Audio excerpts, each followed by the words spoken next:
disappointing as they've been, I don't expect them to lose as double-digit favorites at home in Week 17. I'm going with the Cowboys. I thought about going with them in a close win, but hey, I'm going with 10. 10? I think they come out hyped. They got something to play for, even though most likely, most people think they'll be out of the playoffs because the Eagles will win. Dallas has to come out and play a great game. And because Dallas and Philly are playing the exact same time, they're not going to know if the game means everything or nothing.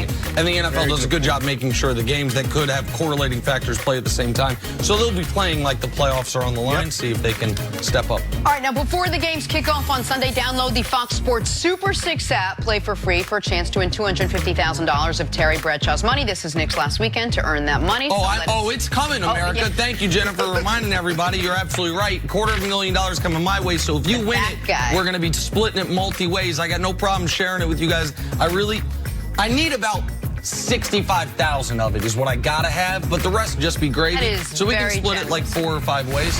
Very altruistic of you. All right, we'll get to Baker Mayfield in a second, but first, Pitt, Eastern Michigan. Kenny Pickett puts the ball where only Taysier Matt can get it, making the one-handed touchdown. Man, if you stayed up to watch the end of this game, you saw some fireworks. We had a fight. We had a ref flop, the first ever ref flop ever. You saw this touchdown catch. This is a hell of a bowl game, Chris Broussard. I was going to say it was a very entertaining game. Usually I don't have a ton of interest in these early bowl games, but that one was a great game. Mavs and Spurs. Luka Doncic returning from injury. Watch the behind-the-back pass from Seth Curry. Luka gliding in for the dunk. I felt bad I couldn't travel to Dallas to see my adult Slovenian sons return from injury. But he stepped up as you knew he would. They win. He gets a near triple-double. They played very well without him.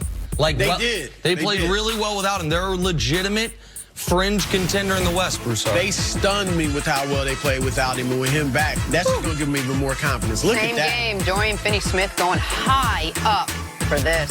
One of those nondescript role players, but if he keeps doing this, he'll be worthy of a description. Absolutely, 1,000%. And he was one of the guys, along with Chris Stapps, who's not obviously a role player, who stepped up in Luka's absence. All right, Knicks Nets. Frank Ntilikina finding a rolling Mitchell Robinson. The Knicks are actually, they have some life. They're 4-5 with the coaching change after David Fizdale's been fired. Mike Miller doing a pretty good job. So the Knicks, that was a stunning one. It was a blowout, Nick. And Brooklyn's been playing well. Brooklyn played the worst game anyone's going to play in the NBA all year. They made 8 two-point field goals. Not 8 mid-range jump shots. 8 two-point field goals in this game. They scored in the mid-80s. They playing like it's the mid-90s. Can we credit the Knicks defense? No. You can credit whatever they was doing Christmas night. You can credit a little holiday hangover, my man. I think they said that. They need to learn from that then. All right, back to the NFL now. Oh, they giving excuses? They did. They said eggnog. Are they at that level? Okay. One of the biggest busts this season in the Cleveland Browns. They were the trendy preseason pick to make a deep playoff run, and yet they currently sit out of the playoffs at 6-9. One of the reasons why, their quarterback. Baker had some of the best stats ever for a rookie last season, then followed it up with some of the worst stats for any quarterback this season. But he says he's keeping it all in perspective. I never thought it was going to be easy, but it's definitely a very big process. That's the beauty of it, to down the road, looking back on it through the struggles and everything that we've endured, and it's going to continue to have bumps in the road, but I think that's going to be the beauty of it, of me wishing that I was going to be here and having that come true, and just seeing where it's going to go from here on out. So I listened to this soundbite 3 different times because I wanted to see if he was being humbled by this past season or if he was just answering a reporter's question. Do you think, though, Nick, that Baker is still the right guy to turn this Browns franchise around? I think he's the right quarterback for the team in the short term and the long term, but I think there are some obvious major adjustments that need to be made. But first of all, I just want to say this. I don't believe Baker's coming. I don't believe he didn't think it was going to be easy. It's always been easy for Baker. He walks on to Texas Tech. It's supposed to be the hardest path possible, become a starting anything, much less quarterback, as a walk-on. And he's excellent. Good enough to where he can walk on at an even bigger time school in Oklahoma. And in back-to-back years, sets the all-time single-season efficiency record for any quarterback in college football history.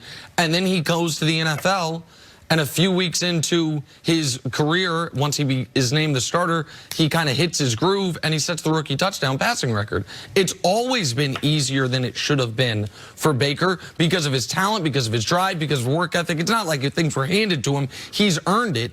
So I don't believe that Baker thought this year was going to be different. Why would he think it would be different than every other step of his football career? So I do think there has been some humbling, whether he wanted it or not. Now, to more directly answer your question, Jen, is he the right? I think he's the right quarterback to turn the Browns franchise around, to help them get on the track it looked like they were on after last year. But I think he is absolutely not the right person to be the emotional leader of your franchise. They need a big adult with a big personality, a real adult with a big personality, pardon me, in that room to be the emotional center.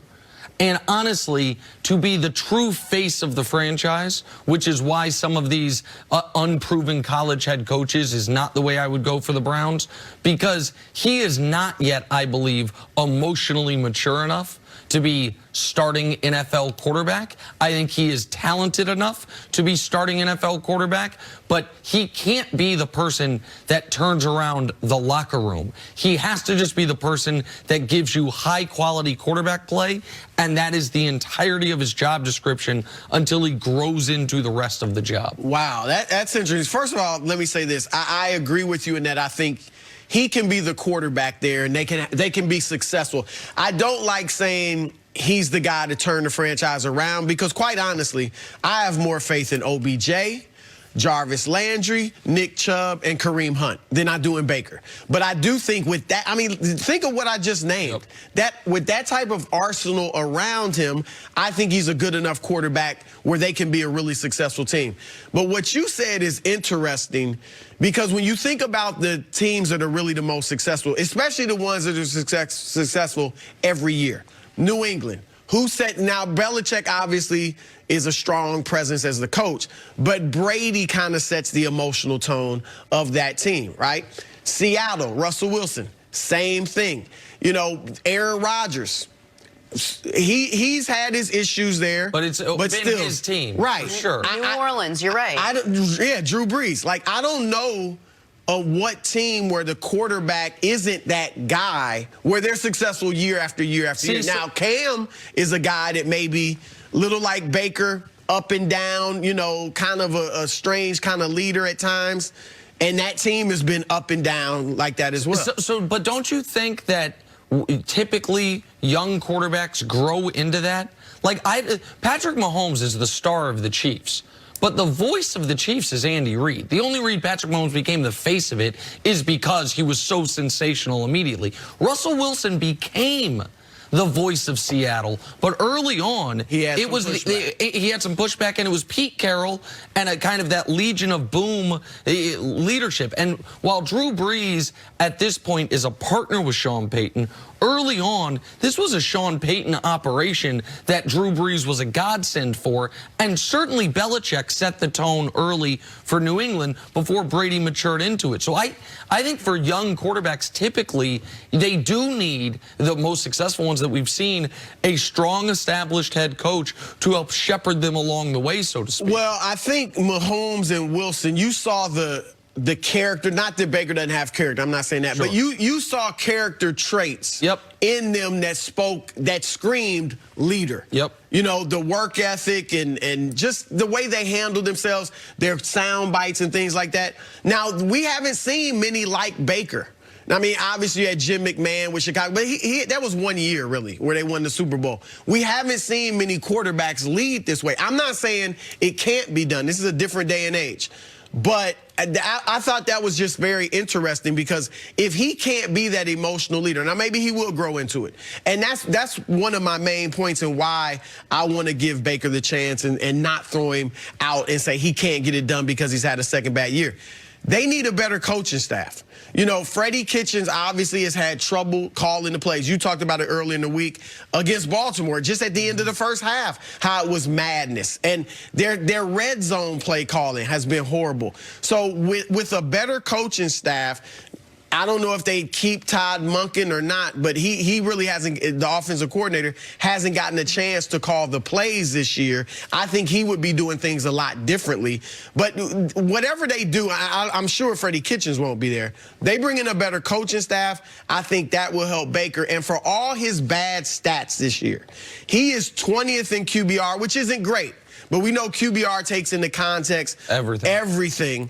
His QBR is still higher than Aaron Rodgers, Jared Goff, and Josh Allen. Well, the Goff thing's interesting because who is the voice in the face of the Rams? The coach. I would say the voice in face of the Niners is the coach. Like, hell, it's the defensive coach as well. We see him on the sidelines all fired up all the time. Like, I think for some of these young quarterbacks, it doesn't mean that it won't one day where they have full reign over everything. But early on, if you've got, I just do wonder, so much of this is circumstantial, if Baker had a Sean McVay type in his life or even a more established guy, how different it would have been than going from Hugh Jackson to interim coach Greg Williams to Freddie Kitchens. And then the other thing with Baker is you love who he is. It's what made him. It's what